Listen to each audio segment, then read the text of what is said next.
سب سے پہلا سوال تو یہی ہے کہ کیا کھیتی کی زکات ہے؟ آئیے قرآن سے پوچھتے ہیں۔ سورہ بقرہ کی آیت نمبر 267 میں اللہ نے فرمایا یا ایھا الذین آمنوا انفقوا من طیبات ما کسبتم، اے ایمان والو جو تم کماتے ہو، جو تم حلال کمائی کماتے ہو، پاک کمائی کماتے ہو، اس میں سے زکات نکالو۔ ومما اخرجنا لکم من الارض، اور جو زمین سے ہم نے نکالا ہے اس میں سے بھی زکات نکالو۔ پتہ یہ چلا کہ زمین سے پیدا ہونے والی چیزوں پر بھی آپ کو زکات دینا ہے۔ اور ایک چیز اور نوٹ کر لیجئے کہ سونے کی زکات کب دینا ہے؟ جب سال پورا ہو جائے۔ چاندی کی زکات کب دینا ہے؟ جب سال پورا ہو جائے۔ کیش کی زکات کب دینا ہے؟ جب سال پورا ہو جائے۔ مگر کھیتی کی زکات کب دینا ہے؟ اللہ نے فرمایا وَآتُوا حَقَّهُ يَوْمَ حَصَادِهِ، جس دن کھیتی کٹے اسی دن اس کا حق دو۔ جس دن آپ نے کھیتی کو کاٹا ہے، دھان کو کاٹا ہے، مکئی کو کاٹا ہے، اسی دن اس کی زکات آپ کے اوپر فرض ہو۔ اچھا، اب یہاں ایک بات اور نوٹ کر لیجیے، چاہے پھل فروٹ کی زکات ہو چاہے اناج کی زکات ہو، اس میں دو کنڈیشن ہیں۔ ایک کنڈیشن یہ ہے کہ وہ ناپی یا تولی جا سکتی ہو، جیسے آم ہے تولا جا سکتا ہے، جیسے آپ کا کوئی بھی پھل ہے جو تولا جا سکتا ہے اور اسٹور کیا جا سکتا ہے، اس پہ آپ کو زکات دینا ہے۔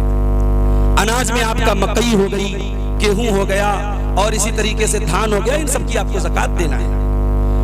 اور اس میں ایک مسئلہ اور یاد رکھیے، اللہ کے نبی نے فرمایا فیما سقط السماء او کان اسریا العشر، کہ جو آسمانی بارش سے جس کی سچائی ہو رہی ہے، آپ کو الگ سے ٹیوب ویل نہیں لگانا پڑ رہا ہے، آپ کو نل نہیں لگانا پڑ رہا ہے، آپ کو پمپ نہیں لگانا پڑ رہا ہے، آسمانی بارش سے یا ندی سے یا نالے سے وہ سیراب ہو جا رہی ہے، خود بخود اس کی سچائی ہو جا رہی ہے، زمین کی اپنی تری سے وہ چیز تیار ہو جا رہی ہے، اس پہ آپ کو 10% زکات دینا ہے۔ جتنی بھی آپ کے پاس وہ چیز پیدا ہو رہی ہے اس کا 10واں حصہ، اگر آپ کے پاس، میں مثال دے رہا ہوں، ابھی میں بتاؤں گا، 1 کنٹل اگر وہ چیز پیدا ہو رہی ہے تو 1 کنٹل پہ آپ کو 10 کلو دینا ہے۔ لیکن اگر آپ خود سچائی کر رہے ہیں ٹیوب ویل کے ذریعے، مشین کے ذریعے، پمپ کے ذریعے، تو پھر اس کا ہاف آپ کو دینا ہے، یعنی 5% آپ کو زکات دینا ہے۔ آپ کو 100 روپے میں 5 روپیہ زکات دینا ہے۔ اب یہ سوال پیدا ہوتا ہے کہ غلے کا نصاب کیا ہے، کتنے غلے پر ہمیں کتنے اناج پہ زکات دینا ہے؟ اللہ کے نبی نے فرمایا لیس فیما 5 اوسق صدقہ، 5 وسق سے کم میں زکات نہیں ہے۔ ایک وسق کتنا ہوتا ہے؟ 60 سا کا، 60 سا کا ایک وسق ہوتا ہے، اور 5 وسق سے کم میں زکات نہیں ہے، اور 1 سا 2.5 کلو کا ہوتا ہے۔ تو اس کیلکولیشن کے حساب سے 5 وسق کا مطلب ہو گیا 7.5 کنٹل۔ اگر آپ کا دھان 7.5 کنٹل ہے، مکئی 7.5 کنٹل ہے، اور اسی طریقے سے جو بھی اناج آپ پیدا کر رہے ہیں اس پر اگر 7.5 کنٹل یا اس سے زیادہ وہ نکل رہا ہے، تو جس دن آپ کٹائی کرتے ہیں اس کی زکات آپ کو دینا ہے، چاہے آپ اسی کی شکل میں دیجئے جو اس کی مارکیٹ ویلو ہے، اس مارکیٹ ویلو کے حساب سے۔ اگر آپ آسمانی بارش سے کھیتی ہو رہی ہے تو 10% دینا ہے، اور ٹیوب ویل وغیرہ کے ذریعے کر رہے ہیں تو 5% دینا ہے۔ اب ایک سوال پیدا ہوتا ہے، ہم نے سبزی نکالی ہے، آلو بویا ہے، ہم نے بیگن بویا ہے، ہم نے سبزی اپنے کھیتوں میں بوئی ہے، تو سبزی کی زکات دینا ہے کہ نہیں دینا ہے؟ اللہ کے نبی نے فرمایا لیس فی الخضراوات صدقہ، سبزی کی آپ کو کوئی زکات نہیں دینا ہے۔ لیکن ہاں، اگر وہ سبزی آپ مارکیٹ میں بیچ رہے ہیں، آپ اپنے یوز میں لے رہے ہیں، رشتہ داروں کو بانٹ رہے ہیں، کوئی بات نہیں، سبزی پر زکات نہیں ہے۔ لیکن سبزی آپ بیچ دیتے ہیں تو پھر وہ مال تجارت ہے، جب آپ اس کو بیچیں گے تو اس سے جو قیمت آپ کو مل رہی ہے اس قیمت کو آپ اپنے کیش رقم میں جوڑیں گے۔ اگر وہ کیش رقم آپ کی 595 گرام چاندی سے اوپر کی بن رہی ہے تو اس کی زکات آپ کو، اگر آلو آپ اپنے کھیت میں بو رہے ہیں اور آلو آپ نے مان لیجیے بیچ دیا، 2 لاکھ کا آلو بک گیا یا 2 لاکھ کی آپ کی سبزی بک گئی، تو وہ 2 لاکھ روپیہ آپ کے کیپٹل میں جوڑا جائے گا اور اس کی زکات آپ کو نکالنی ہے۔ ایک مسئلہ اور سمجھ لیجیے، مکان پہ زکات نہیں ہے، لیکن ہاں اگر کوئی پراپرٹی ڈیلر ہے، کوئی ریئل اسٹیٹ کا کام کر رہا ہے، زمینوں کا کاروبار کر رہا ہے،